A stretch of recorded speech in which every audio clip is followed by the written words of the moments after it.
Welcome back to the Ask Pastor John podcast. This week we welcome author and speaker Dr. Paul David Tripp. Paul will be filling in this week, and most recently Paul is the author of the book Awe, Why It Matters for Everything We Think, Say, and Do, a book that easily made my top 10 list for the best books of 2015.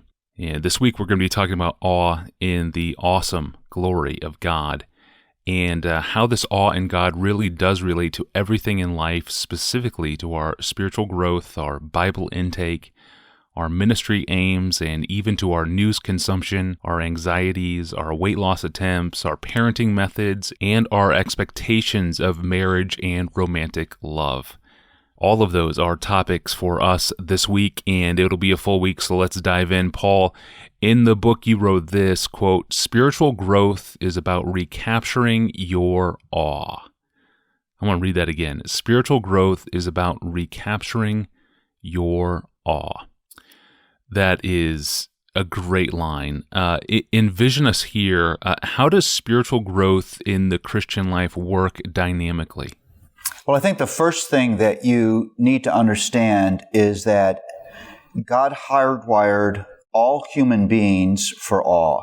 There is a quest inside of us to be amazed, to wonder, to have something that is so great and so awesome and so compelling that we want to live for it, that we're willing to make sacrifices for it, that it will be the thing that will get us up in the morning. That's all of humanity. So, being connected to God through Jesus Christ is essentially being given back my awe again. Because what happens in sin is that awe of God is replaced by awe of other things. Most centrally, awe of myself. So that's what's captured in Corinthians 5:15 that says, Jesus came so that those who live, very interesting terminology, would no longer live for themselves. So you could argue that Christian growth is a growth in my awe of God, that the thing that dominates me more and more is the wonder of God and the wonder of my attachment to God by grace. So you could ask me, why do you treat your wife the way you do? I could say, because of my awe of God. Why do you parent your children the way you do? Because of my awe of God. Why do you spend your money the way you do? Because of my awe of God. Yeah. This is all encompassing. So this is really fundamental to what it means to be a creature made in God's image. That's right. And that's why I think that it's sad that this kind of language has been lost by the church. People almost, with a bit of wonderment, say, why would you ever want to write a book on awe? And it's because it's not familiar, intuitive language even to believers. And the heart of spirituality is living in wonder of the divine. Okay, so let's get practical. What should a Christian be looking for in the pages of their Bible? Glory. Glory. If every day I'm not beckoned, wooed, if I could use this term in a positive sense, seduced by the glory of God, I will be wooed and tempted and seduced by something else. And literally, the thing that splashes across every page of the Word of God is the magnificent glory of God. The Scriptures are meant not just to be a sort of logistical wisdom book that helps us to live a better life. The Scriptures are meant to finally point us to that one place where our hearts can rest and be satisfied because we're exposed to wonder that's unlike any wonder we've ever known before. Yes. So our lives are either captured by the majesty of God, or they will be captured by the fears of life, really. Fears of failure, fears of inadequacy, fears of the future. How does awe in God confront our fears?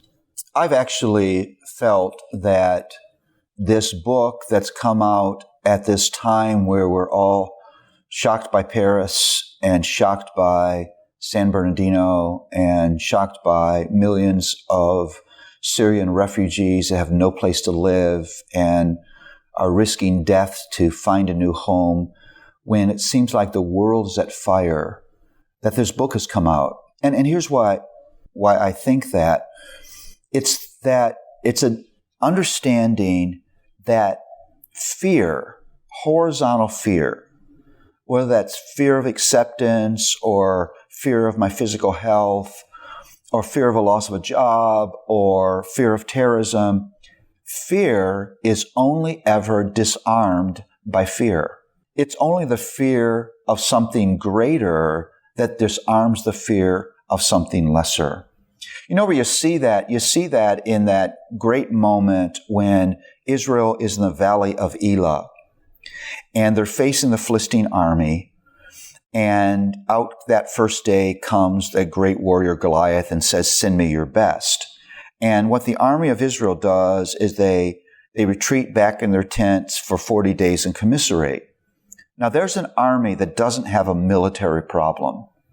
They're in fear because they have an awe problem. They're in the tents fearing because they're all amnesiacs. Because the God who delivered that promised land to them said, "I will deliver these nations into your hands. I am the Lord Almighty."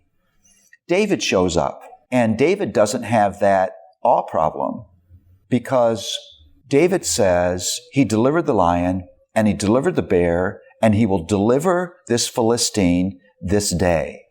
And so David is willing to march into that valley with a silly shepherd's sling and 5 stones because it's the fear of God that disarms his fear of this giant warrior. That's how it operates. It's when my heart is so filled and satisfied with that reverential fear of God that I am not then able to be captured by all the horizontal fears of life in a fallen world. Yeah, that's so good. So our awe in God, which includes a fear of God, must dwarf the loudest news cycle. Absolutely, and I want to just express this concern. I think more than ever before, Christians are news junkies. More than ever before, through social media and websites and 24-hour news cycle, we are aware of what's happening around us. And I think for many of us, that has been the rise of fear. And maybe more than ever before, we need to quietly meditate, gaze upon the glory of the Lord so that we do not give way to fear. Yeah, we must be seduced by God, to use your phrase. That is so good. Thank you, Paul. We are going to return tomorrow and transition to talking about awe and the spiritual battle of weight loss, something you have faced squarely, I know. I'm your host, Tony Reinke. Thanks for listening to the Ask Pastor John podcast with guest Paul Tripp. We'll see you tomorrow.